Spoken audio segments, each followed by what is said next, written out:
मैं हूं सलीम शेख और आप देख रहे हैं PTV 9 न्यूज़। आज हम आए हुए हैं गोरेगांव में, जहां नेशनल अपनी पार्टी की एक मीटिंग का आयोजन किया गया है, जिसमें नेशनल अपनी पार्टी मुंबई में अपने कैंडिडेट इस गहमा-गहमी के अंदर इस इलेक्शन में उतारने वाली है।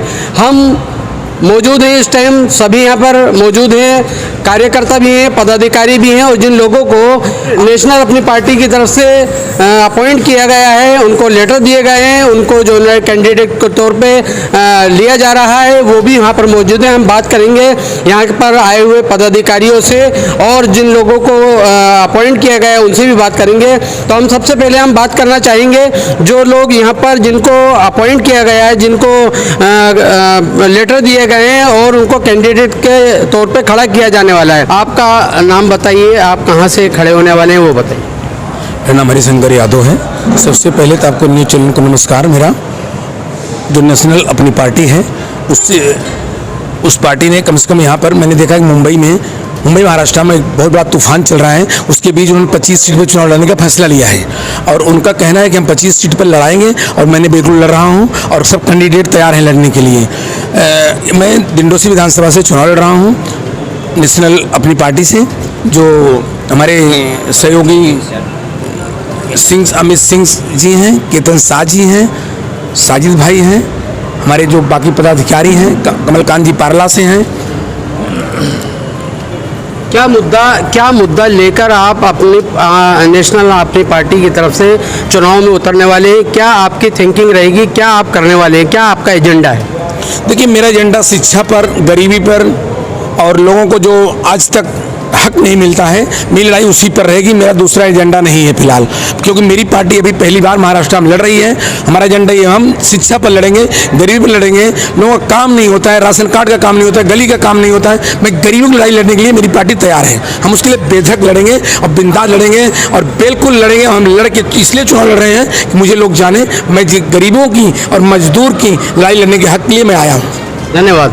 हमारे साथ अमित सिंह जी मौजूद हैं, जो नेशनल अपनी पार्टी के राष्ट्रीय उपाध्यक्ष हैं। उनसे बात करेंगे हम कि आप जो इस टाइम मुंबई में अपने कैंडिडेट उतार रहे हैं, आपकी क्या थिंकिंग को लेकर इतनी बड़ी बड़ी पार्टी यहाँ पर मौजूद हैं, बड़ी बड़ी पार्टियाँ अपने अपने बड़े बड़े काम को लेकर आगे बढ़ रही हैं। उन्होंने पहले भी काम किए, आपने क्या किया है, और आप किस तरीके से इन बड़ी पार्टियों का मुकाबला करते हुए अपने कैंडिडेट को उतार कर इस गर्मा गर्मी में, इस भरे हुए इलेक्शन के दौर के अंदर अपने कैंडिडेटों को निकाल पाएंगे क्या? जी सर, आपका नाम, आपका पद और आपका क्या एजेंडा है वो जनता के सामने पेश कीजिए, ताकि जनता आपके ऊपर भरोसा कर सके। मेरा नाम अमित सिंह है और मैं इस पार्टी का उपाध्यक्ष हूँ, नेशनल उपाध्यक्ष। देखिए, सवाल ये, मुद्दा तो हर एक आदमी लेके आता है, हर पार्टी कोई ना कोई मुद्दा लेके आती है। किसी का शिक्षा का मुद्दा होता है, किसी का बेरोजगारी का मुद्दा होता है, किसी का एक्स-वाई बहुत सारे मुद्दे होते हैं, लेकिन वो मुद्दा होता झूठा है। लोगों को दिखाने के लिए वो मुद्दा होता है, ओरिजिनल में मुद्दा होता ही नहीं है। मुद्दा होता है कि किसी भी तरह से हम सीट ले लें, किसी भी तरह से हम जीत जाएं, किसी भी तरह से हम पावर में बने रहें।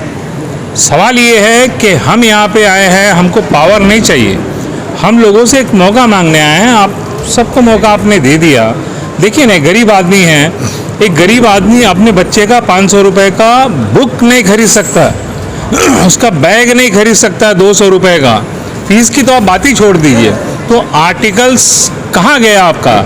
एजुकेशन का जो अधिकार है वो आर्टिकल्स कहाँ चले गए? कहाँ बजट चला गया? कहाँ ख़त्म हो गया बजट? क्यों नहीं पहुँचा गरीब तक? क्यों सड़कें बेकार हैं? मुद्दा हज़ार है। लोग अपनी यात्रा काम पे जाते हैं, भीड़ में भेड़ बकरी की तरह ट्रेनों में भर के जाते हैं। सहूलियत क्या है? मैनेजमेंट कहाँ पे है? इतने लोग हो गए मुंबई में, उनको बेसिक सुविधा क्यों नहीं दे रहे हैं? आप सिर्फ मुद्दा लेके आ रहे हैं और इलेक्शन लड़ रहे हैं। That is not fair, according to me that is not fair. हमारा मुद्दा ये है कि हम ये सारे सिस्टम को संविधान बनाने वालों ने जिस तरह से, जिस वजह से, जिस कारण से, जिस मेहनत से, जितनी अपनी शिद्दत से और जितनी ईमानदारी से संविधान बना के हमको दिया है, क्या उसके बाद हमने उतनी ही ईमानदारी से आगे उसको फॉलो किया है? क्या हमने वो सारी चीज़ें की है?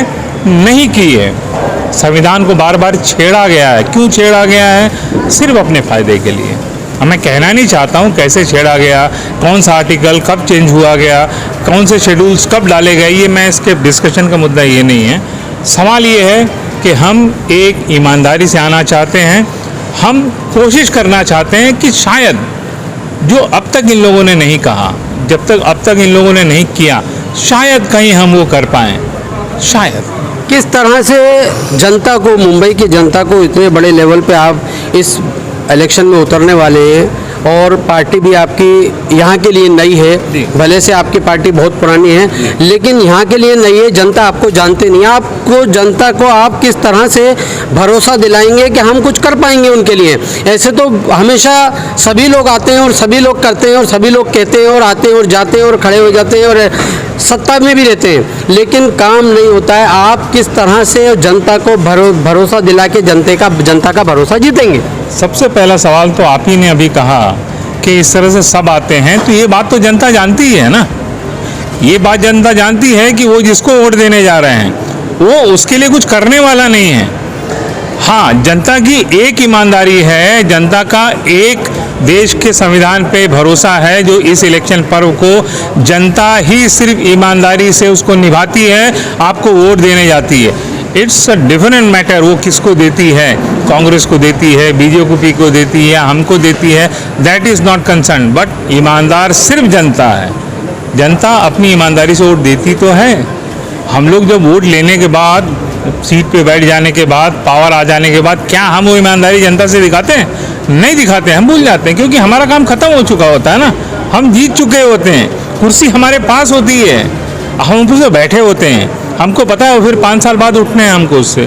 फिर जनता के सामने जाएंगे, 6 महीना पहले हाथ जोड़ेंगे, माफ़ी मांगेंगे, नया मुद्दा दे देंगे, किसी को कुछ दे देंगे, किसी को XYZ। मैं यहाँ पे कहना नहीं चाहता हूँ किसी को क्या मिलता है, लेकिन सब जानते हैं कुछ ना कुछ मिलता है। हाँ, बिल्कुल सही बात है। सिर्फ जनता है, नेता तो नहीं। बिल्कुल सही बात है, आपने सही कहा है। अब मसला ये है कि जनता के बीच में आप फर्स्ट टाइम, पहली बार उतर रहे हैं, इतने अच्छे लेवल पे उतर रहे हैं। क्या आपने कोई सेमिनार किया है कि आप जनता को किस तरीके से डोर टू डोर जाकर समझा पाएंगे? आपके कितने लोग आपको सपोर्ट करने वाले हैं? क्या आपको उम्मीद है कि इतनी बड़े शहर के अंदर आप जो है ना इतने बड़े लेवल पे काम करने जा रहे हैं, आपको पूरा यकीन है कि आप कर पाएंगे? देखिए, अभी आपने कहा जनता को हम फंसाने नहीं वाले हैं, जनता को हम समझाएंगे। जनता को हम समझाने जा रहे हैं और मौका मांगने जा रहे हैं। हम बहुत सारे खर्चे करके और सारी मार्केटिंग करके और जनता को हम बेवकूफ़ नहीं बनाना चाहते। हाँ, जनता ये जानती है कि हम नए हैं, तो जनता एक बार मौका तो देगी। जितने थे सब नए थे, बीजेपी की कोई पुरानी नहीं थी। कांग्रेस के बाद तो बीजेपी नहीं थी, बीजेपी के बाद जनता दल नहीं हुई, उसके बाद फिर XYZ बहुत सारी नई नई पार्टियाँ आई और आती नहीं, आती रहेंगी। जनता ये देख रही है। मैंने जैसे पहले कहा कि जनता ही सिर्फ ईमानदार है, तो ये ईमानदार जनता एटलीस्ट हम ईमानदार पार्टियों को वोट ज़रूर देगी, ये मेरा पूरा विश्वास है। धन्यवाद, धन्यवाद।